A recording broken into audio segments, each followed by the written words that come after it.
చరిత్రలో జరిగిన యుద్ధాలు ప్రపంచాన్నే వణికించాయి. అందులో వరల్డ్ వార్ 1 ఒకటి. యూరోప్, ఏసియా ఇంకా అమెరికా దేశాలు యుద్ధం చేశాయి. ఈ వార్ జరిగే వెనక చాలా కారణాలున్నాయి, కానీ అన్నిటికీ పెద్ద కారణం ఒకే ఒక్క బుల్లెట్. ఆ బుల్లెట్ హంగరీకి చెందిన రాజు ప్రాణాలు తీసుకుంది. ఆ ఒక్క బుల్లెట్ మొత్తం యూరోప్ చరిత్రనే మార్చేసింది. అయితే ఈ వీడియోలో మనం ఒక సంఘటన వల్ల ఎలా ప్రపంచం మొత్తం అల్లకొల్లోలమైపోయిందో తెలుసుకుందాం. ఎలా వరల్డ్ వార్ 1 జరిగిందో తెలుసుకుందాం. వరల్డ్ వార్ కి ముందు ప్రపంచంలో చాలా యుద్ధాలు జరిగాయి, కానీ అప్పటి వరకు అంతలా కోట్ల మంది ప్రాణాలు కోల్పోలేదు. కోట్ల మంది ఉండే చోటుని కోల్పోయారు. పెద్ద పెద్ద దేశాలు నాశనమైపోయాయి. అప్పట్లో ప్రజలైతే చరిత్రలో ఇలాంటి యుద్ధం ఇంకెప్పుడు మరి జరగదు అనే మాటలు అన్నారు. And the war to end all wars అనే పదాన్ని కూడా వాడారు. కానీ అలా జరగలేదు. వరల్డ్ వార్ 1 రాబోయే రోజుల్లో ఇంకో యుద్ధం అవ్వడానికి కారణమైంది. అది ఎలా అంటే వరల్డ్ వార్ 1 సమయంలో ఒక దెబ్బతిన్న సైనికుడికి ఇంకో సైనికుడు షూట్ చేయకుండా వదిలేశాడు. అతను అనుకున్నాడు, వీడు ఆల్రెడీ చాలా దెబ్బలతో ఉన్నాడు, వీడు ఇంకేం చేస్తాడని వదిలేశాడు. కానీ గడిచిన కాలంతో అతనే హిట్లర్ అనే పేరుతో ప్రపంచానికి పరిచయం అయ్యాడు. అతనే వరల్డ్ వార్ 2 జరగడానికి కారణమయ్యాడు. 1914 టైంలో గనక మ్యాప్ ని చూసుకుంటే ఒకవైపు మనకి ఆస్ట్రియా హంగరీ ఎంపైర్ కనిపిస్తుంది. కానీ అది కాస్త 1918 తర్వాత చాలా దేశాలుగా డివైడ్ అయిపోయాయి. 1914లో ఆస్ట్రియా హంగరీ యొక్క రాజు ఫ్రాన్స్ జోసెఫ్ 1 ఉండేవారు. అతనికి పెరుగుతున్న వయసుని దృష్టిలో పెట్టుకొని తన అన్నయ్య కొడుకైన ఆర్చ్ డ్యూక్ ఫ్రాన్స్ ఫెర్డినాండ్ ని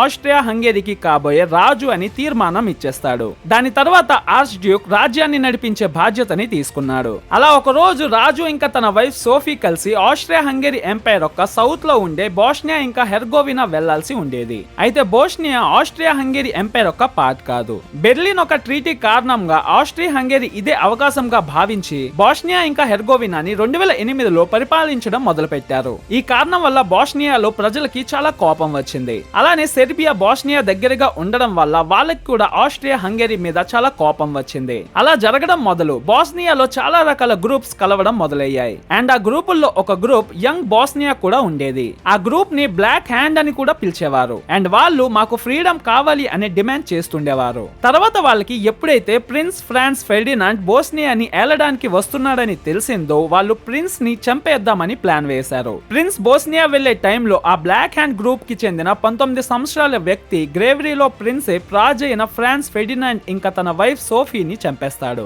28 జూన్ 1914న 11:15 నిమిషాలకి బోస్నియాలో ఆస్ట్రియా హంగరీకి అవ్వబోయే రాజు ఇంకా తన వైఫ్ ని అందరి ముందు చంపేశారు. అది కూడా ఒక 19 సంవత్సరాల కుర్రోడు సెర్బియా సహాయంతో. దాని తర్వాత ఆస్ట్రియా హంగరీ యొక్క chief of general staff Franz Conrad ఇంకా ఫారెన్ మినిస్టర్ లియోపోల్డ్ కలిసి రాజుకి చెప్పారు, ఇంత పెద్ద నష్టం జరిగింది కాబట్టి మనం యుద్ధంలోకి దిగి సెర్బియాని ఆక్రమించుకోవచ్చని చెప్పాడు. హంగరీ యొక్క రాజు కూడా తన చీఫ్ మాటలు విని ఓకే చెప్పాడు. అలా సెర్బియాకి ఒక అన్ఎక్సెప్టబుల్ అల్టిమేట్ ని పంపించేశారు. ఆ అన్ఎక్సెప్టబుల్ అల్టిమేట్ లో చాలా రకాల షరతులు ఉంచారు. ఆ షరతులు ఏ ఒక్క స్వతంత్ర దేశం ఒప్పుకోవడం అస్సలు ఇష్టపడదు. అందులో మొదటిది సెర్బియన్ గవర్నమెంట్ దక్షిణం దిక్కు ఉన్న ప్రజలకి కలుపుకోవాలి అనే రాజకీయం ఆపేయాలి. అలా ఎందుకంటే దానివల్ల బోస్నియా ఆస్ట్రియా హంగరీ కలిసిపోతుంది కాబట్టి. అలానే రెండోది సెర్బియన్ ఆర్మీ ఆస్ట్రియా ఇంకా హంగరీకి విరుద్ధంగా ఆందోళన చేస్తున్న వాళ్ళతో దూరంగా ఉండాలి. అలానే సెర్బియా ప్రెస్ ఇంకా స్కూల్ బుక్స్ లో ఆస్ట్రియా మీద తప్పుగా ప్రింట్ చేసి ప్రచారం చేసింది ఆపేయాలి.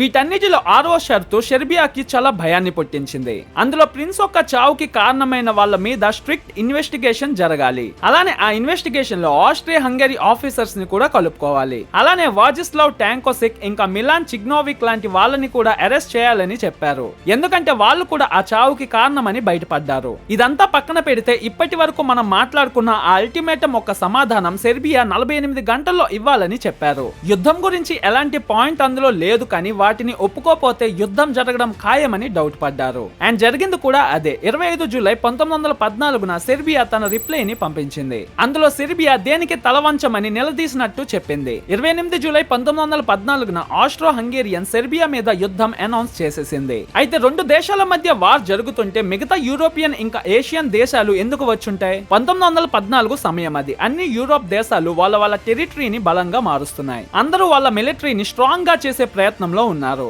అలానే దేశాలు యుద్ధం కలిసి చేయడానికి సిద్ధమవుతున్నారు. 1914 వరకు అన్ని దేశాలు ఒకరికొకరు కలిసిపోయారు. అందులో రెండు దేశాల కలయిక చాలా ఇంట్రెస్టింగ్ గా కనిపించింది. అందులో జర్మనీ, ఆస్ట్రియా హంగరీ ఇంకా ఇటలీ మధ్య జరిగింది. అంటే వీళ్ళ మూడు దేశాల్లో ఏ దేశం మీద అటాక్ జరిగినా మూడు కలిసి వాళ్ళ మీద యుద్ధం చేస్తారు. ఇంకోవైపు రష్యా, యూకే ఇంకా ఫ్రాన్స్ దేశాలు కలిసి ఉండేవి.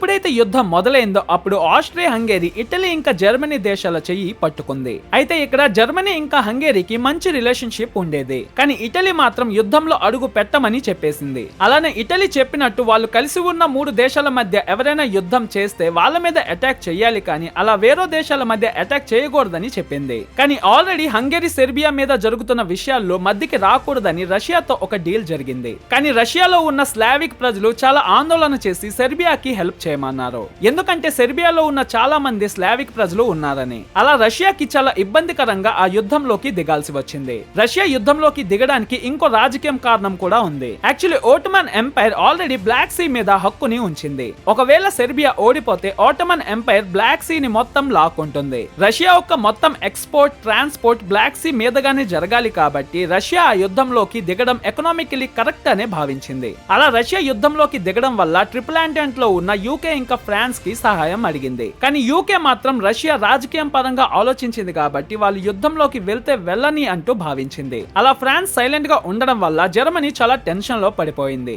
ఎందుకంటే ఫ్రాన్స్ ఆ యుద్ధంలో పార్టిసిపేట్ చేసుంటే జర్మనీ 2 వైపులా ఇబ్బంది పడును. అండ్ వాళ్ళు యుద్ధం ఓడిపోతారని భావించి స్లైఫ్ అండ్ ప్లాన్ ని దృష్టిలో పెట్టుకొని ఫ్రాన్స్ మీద యుద్ధాన్ని ప్రకటించేసింది. మ్యాప్ కి తగ్గట్టుగా చూసుకుంటే జర్మనీ సామ్రాజ్యం రష్యా ఇంకా ఫ్రాన్స్ మధ్యలో వస్తుంది. అయితే రష్యా చాలా పెద్ద దేశం అవ్వడం వల్ల జర్మనీ వాళ్ళ ప్లాన్ బట్టి ముందుగా ఫ్రాన్స్ మీద అటాక్ చేసి గెలుస్తామని అనుకున్నారు. తర్వాత జర్మనీ మొత్తం తన సైన్యాన్ని తీసుకొని వెళ్లి రష్యా మీద అటాక్ చేసి అక్కడ కూడా ఆక్రమించుకుందాం అనుకున్నారు. అయితే జర్మనీ ఫ్రాన్స్ మీద అటాక్ చేయడానికి బెల్జియం మీదుగా రావాలి అనుకున్నారు. కానీ బెల్జియం వాళ్ళ దేశంలో అడుగు పెట్టడానికి ఛాన్స్ ఇవ్వదు. అందువల్ల జర్మనీ బెల్జియం మీద అటాక్ చేసేస్తుంది. అయితే యూకే ఇంకా బెల్జియం మధ్యలో చాలా సంవత్సరాల ముందు లండన్ లో ఒక ట్రీటీ సైన్ అయ్యింది. అందులో ఉన్నట్టు ఎవరైనా ఎప్పుడైనా బెల్జియం మీద అటాక్ చేస్తే గనక యూకే బెల్జియం కి సహాయం చేస్తుంది. ఇంకేముంది, యూకే బెల్జియం కి సపోర్ట్ గా యుద్ధంలో అడుగు పెట్టేసింది. జర్మనీ ఫ్రాన్స్ మీద అటాక్ చేసే ప్లాన్ వేస్తూ ఉండగా రష్యా జర్మనీ మీద అటాక్ చేసేసింది. అలా యూరోప్ కి చెందిన చాలా పెద్ద దేశాలు యుద్ధంలోకి అడుగు పెట్టేశాయి. వరల్డ్ వార్ 1 లో 2 గ్రూప్స్ యుద్ధం చేస్తూ ఉండేవి.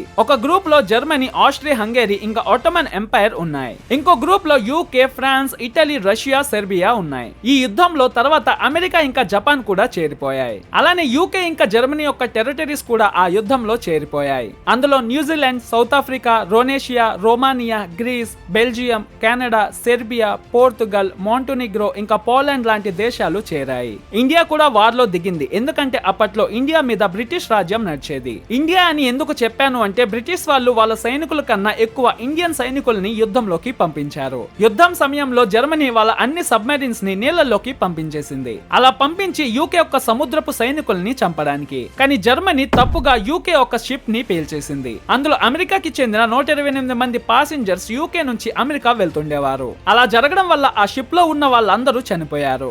జర్మనీ అమెరికాకి క్షమాపణ కూడా అడిగింది. కానీ అమెరికా ఏ మాత్రం వినకుండా వాళ్ళు కూడా యుద్ధంలో అడుగు పెట్టేశారు. మొదట్లో జర్మనీ చాలా బలంగా కనిపించి ముందుకు దూసుకుపోయింది. కానీ ఫ్రాన్స్ లో యూకే ఇంకా అమెరికా సైన్యం వాళ్ళని మట్టిలో కలిపేసింది. అప్పట్లో రష్యాలో అక్టోబర్ రెవల్యూషన్ కనిపించింది. అందులో లెనిన్ రష్యాని తన చేతుల్లోకి తీసుకున్నాడు అండ్ యుద్ధంలో నుంచి తప్పుకొని వెనక్కి వచ్చేశాడు. అలా వెనక్కి వచ్చినందుకు లెనిన్ జర్మనీతో ఒక ట్రీటీ కూడా సైన్ చేశాడు. అయితే అప్పటికి జర్మనీ పరిస్థితి చాలా దారుణంగా పడిపోయింది. జర్మనీలో ప్రజలు వాళ్ళల్లోనే వాళ్ళు గొడవలు పడుతూ ఉండేవారు. దానివల్ల జర్మనీ చాలా వీక్ అవుతూ పోయింది. అలా జర్మనీ ఆత్మ సమర్పణ చేసేసింది. 11 నవంబర్ 1918 వరల్డ్ వార్ 1 అంతమైంది. 28 జూలై 1914 నుంచి 11 నవంబర్ 1918 మధ్యలో వరల్డ్ వార్ 1 జరిగింది. 4 సంవత్సరాల యుద్ధంలో చాలా దేశాలు నాశనమైపోయాయి. ఎక్కడ చూసినా దుమ్ము ధూళితో నిండిపోయింది. ఆ యుద్ధంలో ఎవరూ గెలవలేదు, కానీ వాళ్ళ మనుషులని కోల్పోయారు. దానికి మెయిన్ కారణం యూరోప్ లో ఉన్న రాజు నుంచి ప్రజల వరకు అందరిలో ఉన్న గర్వం.